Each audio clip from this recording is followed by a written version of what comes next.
Hello guys, তো তোমরা সবাই কেমন আছো? I am Fatema and welcome to my cooking blog. আজকে আমি বানাবো রোস্ট। তো চলো তোমাদের সাথে ভাবলাম এই রেসিপিটা শেয়ার করি। চলো শুরু করে যাই। প্রথমত লবণ দিয়ে মাংসটিকে ম্যারিনেট করে 10 মিনিট রেখে দিব। 10 মিনিট পর মাংসটিকে গরম তেলে ভেজে নিব। দেখতে পাচ্ছ আমি একটু সোনালি ব্রাউন কালার যখন চলে আসবে তখন এটাকে উঠিয়ে নিব। আগে একটু ভেজে নেই। মাংসটি যখন একটু ব্রাউন ব্রাউন হয়ে আসলো তখন এটাকে কিন্তু আমি সুন্দর প্লেটে একটা রেখে দিচ্ছি।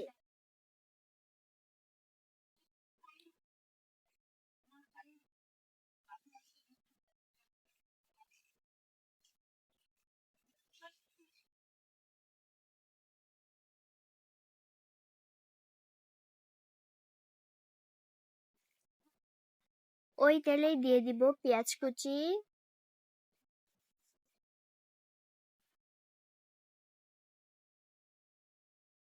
মাংস ভাজার তেলেই কিন্তু আমরা পেঁয়াজ কুচিটা দিয়েছি, তেল আবার পাল্টাইনি। দিয়ে দিব কাঁচামরিচ,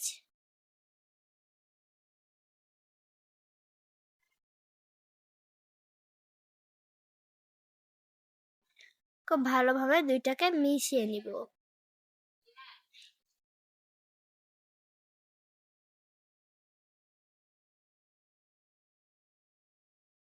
পেঁয়াজ মরিচের মধ্যে আমি তেজপাতা দিয়েছিলাম, সাদা ফল, কালো ফল, বাদাম, বাদামের পেস্ট দিয়ে খুব ভালোভাবে নেড়েচেড়ে নেব।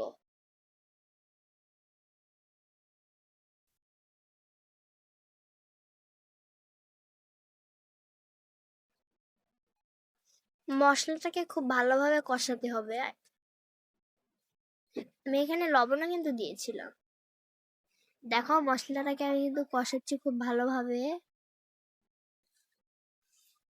দিয়ে দিলাম দই। আমার কাছে টক দই ছিল না, এই জন্য সাদা দই দিয়েছি। এটাতে মিষ্টি খুব কম। দই দিয়ে ভালোভাবে মশলাটাকে একটু দইয়ের সাথে মিশিয়ে নিব।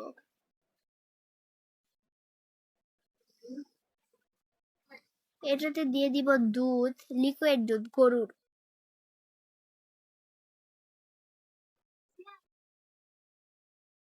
দুধ দিয়ে ভালোভাবে মশলার সাথে দুধটা মিশিয়ে নিব।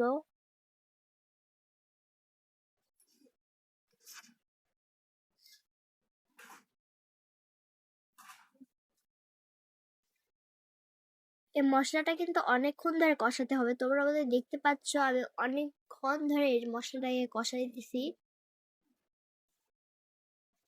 যতক্ষণ না বাদাম তেল ছেড়ে দেয় এই পর্যন্ত মশলাটাকে কষাতেই বাদাম কিন্তু তেল ছেড়ে দিয়েছে, তোমরা দেখতে পাচ্ছ। এখন এটাতে দিয়ে দিব লবণ আর লেবুর রস।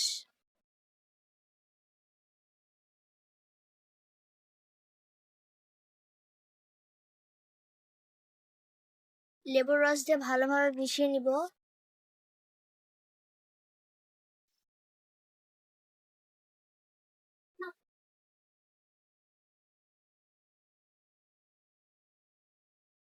এই যে দেখো মশলা থেকে এখন তেল ছেড়ে দিয়েছে।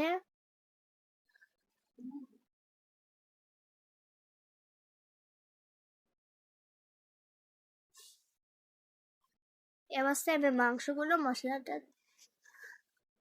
মশলাটাতে দিয়ে দিব মাংসগুলো। মাংস দিয়ে মশলাটা মাংসর সাথে খুব ভালোভাবে মিশিয়ে নিব।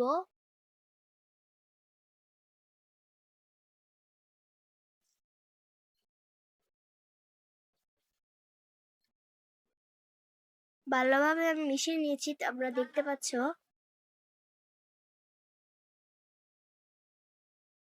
এখন আমি এখানে লিকুইড দুধটা ঢেলে দিব। এখানে আমি হাফ কেজির মতো লিকুইড দুধ দিয়েছি। একবারে দিব না, হাফ কেজি, একটু অল্প অল্প করে দিব, তাহলে মাংসটা সেদ্ধ হবে।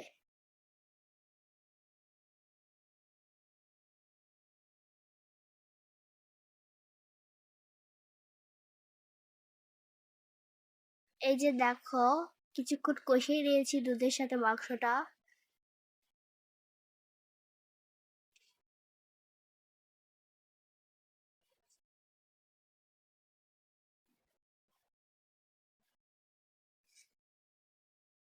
আমি এর ফাঁকে ফাঁকে কয়েকবার নাড়িয়ে দিয়েছি।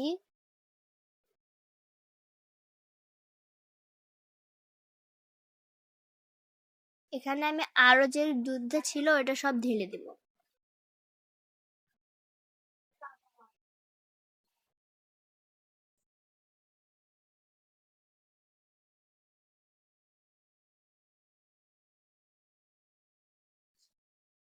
এই যে দেখো, খুব ভালোভাবে দুধের সাথে মশলাটা এবং মাংসটাকে ভালোভাবে মিশিয়ে নিয়েছি আমরা।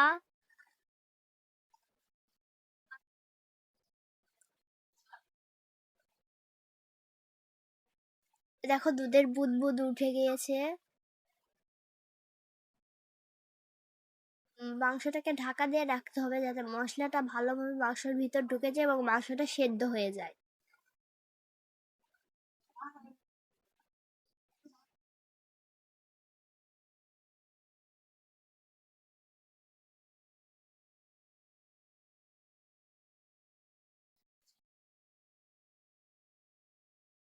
সাইডে যে মশলাগুলো লেগে আছিল সব আমি একটু দিয়ে দিচ্ছি। এখানে আমি পেঁয়াজের বেরেস্তা করে নিচ্ছি। এই যে দেখো, মশলা রোস্টটা কিন্তু আমাদের প্রায় হয়েই এসেছে।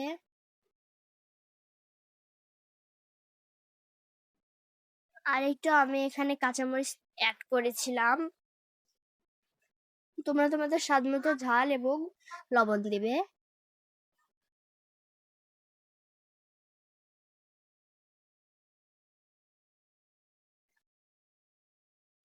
আমি একটু এখানে পেঁয়াজের বেরেস্তা দিচ্ছি।